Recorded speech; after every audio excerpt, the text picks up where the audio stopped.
Welcome back. You're still watching Good Morning Namibia. Now, to begin off with the conversations this morning, the Minister of Finance and Enterprises, Ipumbu Shiimi, has tabled the budget for the year 2024 to 2025 yesterday afternoon at Parliament. A total of $18.4 billion has been allocated for the basic education, arts and culture for the year 2024 to 2025, and over 50 and some of the $56.1 billion over to the MTEF.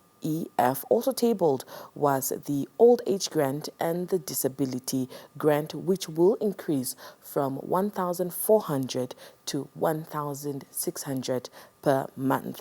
Now, to give us an analysis, for her own analysis on the national budget, we are joined by country senior partner and tax partner at PwC, that is Chantell Husselmann.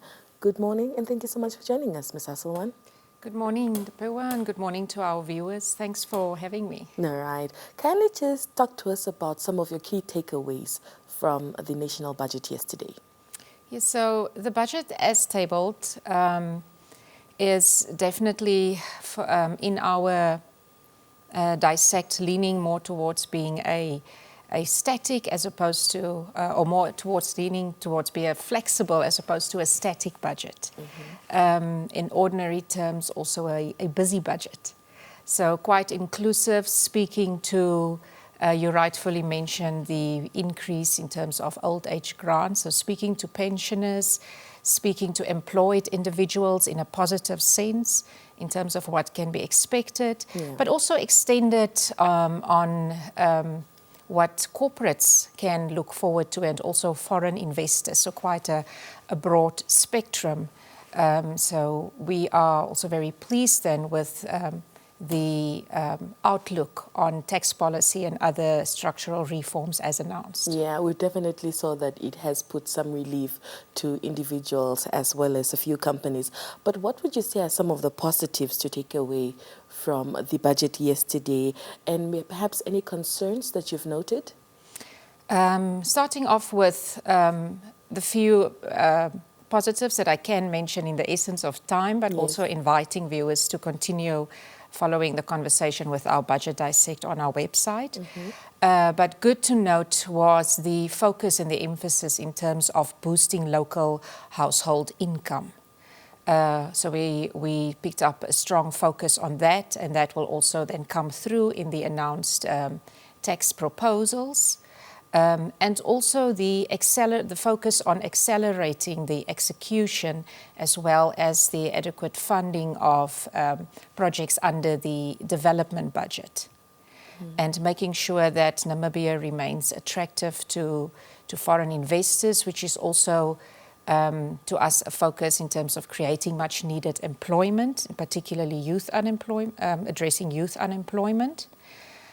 What we did not hear so much of that we would have expected was more sharing in terms of tax incentives that larger entities operating currently within export processing zones, the acronym is EPZ. So they are migrating or moving towards an SEZ policy, which is still a bill under stakeholder engagement. So there was two specific mentions of positives or incentives for entities in that sector, but still a lot of uncertainty that also rests then with foreign investors interested in doing business in Namibia. Then there was also not a mention of the stage of where we are of negotiating double taxation agreements with other countries. So all of that also speaking to long-term efforts in terms of addressing high unemployment rates. Yes. All right. Now, we definitely know that we need more revenue to get out of budget deficit. But can you just give us an overview of what this looks like in short as well as in short to perhaps medium term? So the revenue outlook was quite a positive budget that was tabled. If I can round it up to a 90 billion budgeted revenue estimate. So this is also a steep increase compared to the estimates where 2023-2024 revenue figures would end. But what comes up is still the high dependency of Namibia in terms of what share of the SACU revenue is being allocated to Namibia. So our composition of budgeted tax revenue indicates that 34% of the tax revenue budgeted should stem from the SACU allocation. And then that is followed by equal shares of 24% each coming from the collection of value-added tax as well as pay-as-you-earn from salaried individuals. So yes, so still a high dependency on efficiency with which those tax revenues are collected to make sure that we stay on course from a revenue perspective. Also over the MTEF, what's positive is a continuation of this upwards trajectory where revenue is depicted to peak at 94 billion. Within the MTEF. All right. So what would you say is the outlook in terms of, expenditure and also just addressing the pressure from the unemployed and income inequality? So the expenditure budget, a high-level dissect would be the 100 billion would be circa 75 billion thereof allocated to the operational budget. And then close to 13 billion each allocation in terms of the development budget and also in terms of the cost of financing the public debt that we have as a country. So within the operational budget, we've also made an analysis of the past 7 years of the different sectoral spending, and to note that more than 40% is being allocated to the personnel expenditure. So that then also includes and accounts for the announced 5% increase in the public servants' wage bill with an effective date of April 2024 included. And then in terms of the development budget, as I said, a steep increase being announced and budgeted, that's 58%, which is welcomed. With large projects being flagged, being in the railway upgrade to our railways system, and also in terms of providing sustainable water supplies, specifically in rural areas. So those are two major infrastructure projects that were specifically mentioned in the speech. All right. Now, Ms. Husselmann, we do understand that there has been specific focus on the social system spending. Can you just elaborate with more on some of those specifics? So at least 50% of the budget is allocated to the social sector, which is a positive. And also speaking to making sure that in terms of past gains, that there's no backtrack or reversal in terms of that, and also speaking to the need that is there from a household level of keeping up, if we just take the cost of living and food prices, for example. So yes, and so much welcomed is also the specific announcement where grants will be increased, one of them being the social old age grant increased to 1,600 Namibian dollar. All right. Now we've seen quite a few changes made to the tax legislation. Perhaps in layman's terms, if you can just walk us through some of those few changes. Yes. So as tax consultants, it was quite a busy day yesterday dissecting that.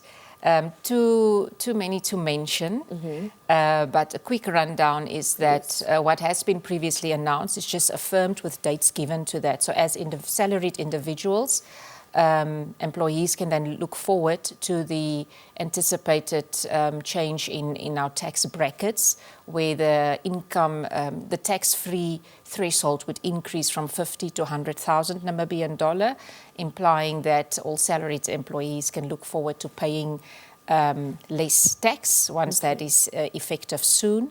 And then also the hope expressed that this is anticipated to be a year-on-year adjustment within the MTEF. Then crossing over to companies, specific focus on non-mining companies. Can also look forward to a previously announced 1% reduction in company taxes, and that was even pulled out. So it's not just this year and next year, but also a continued reduction of that with the ultimate percentage of 28% to be reached. Okay. Then legislation that creates a lot of uncertainty with foreign investments is currently the SEZ, Special Economic Zone regulations, and the bill that I previously reflected on. So two specific mentions would be a reduced tax rate for entities having this classification at 20%, which is much lower than the current tax rate. And also continuation of certain of the indirect tax benefits that these entities currently enjoy as EPZ entities.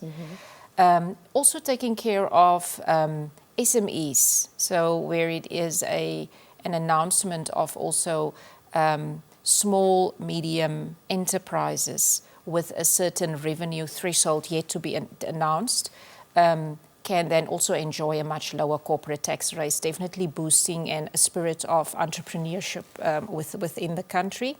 So that should come in at 20%. And also lifting of the VAT registration threshold. So that threshold depicts when an entity, whether you're a sole trader or a company or a CC, whether you must register for VAT or not. So that threshold has not been changed since December 2015. And with this announcement, it will then be doubled from 500,000 Namibian dollar to $1 million, which can also be a relief to our SMEs, yes. All right. So what do you make overall of the tax legislation changes? Definitely speaking to boosting household income and also supporting smaller business activity within the country, but also attempts at having Namibia as a favorable investment opportunity. All right. And how do you feel about the debt and interest exposure? There is a dedicated effort in terms of making sure that the debt stock ratio to GDP is reduced and kept lower than historical levels. Per our website dissect of the past 7-8 years, our viewers can visit and then also note the trend of how debt to GDP increased from, let's say, in the 40s to where it's currently at above 60%. So which is still worrisome, but also a lot of confidence expressed in the budget in terms of the settling and the repayment of the debt. So within the current MTEF, that's by October 2025, there is a significant down payment that needs to occur on the Eurobond debt stock, and also denoted as the largest single-day maturity debt in the history of since independence for Namibia.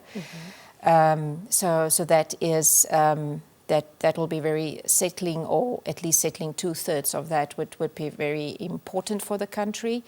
At the back end of having public debt is also the cost of servicing the debt, where that is currently denoted at close to 13 billion from the total budget perspective, which is about 14% of GDP, of revenue.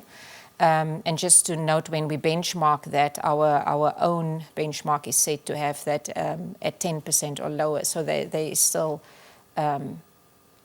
it's still an area of caution, yes. Okay. Ms. Husselmann, perhaps your concluding remarks this morning before I let you go? It was heartwarming and welcome to see that the budget is relevant and also speaking to households yesterday, just thinking of the time where we find ourselves as a country, speaking to boosting household income, speaking to accelerating development projects with the focus on hopefully creating employment opportunities. But the last of the three specific focus areas, the last one was cultivating fiscal discipline as well. Yeah. And that will also speak to the acknowledgement of that there are limits to public spending. So I think efforts in that space, and that's also where the sort of the proof is in the pudding, All right. where it is a challenging balancing act of making sure that we could spend within our means and not just revert back to a continuation or of having increased tax rates or new tax being introduced. All right, Ms. Husselmann, thank you so much for joining us this morning for your review and analysis, and also just teaching us a little bit more about the tax legislation. Thanks for having me. All right. That was Chantell Husselmann, who is the country senior partner and tax partner at PwC, giving us her review on the national budget for the year 2024-2025, which was tabled yesterday in Parliament by the Minister of Finance and Public Enterprises, Ipumbu Shiimi. Don't go anywhere.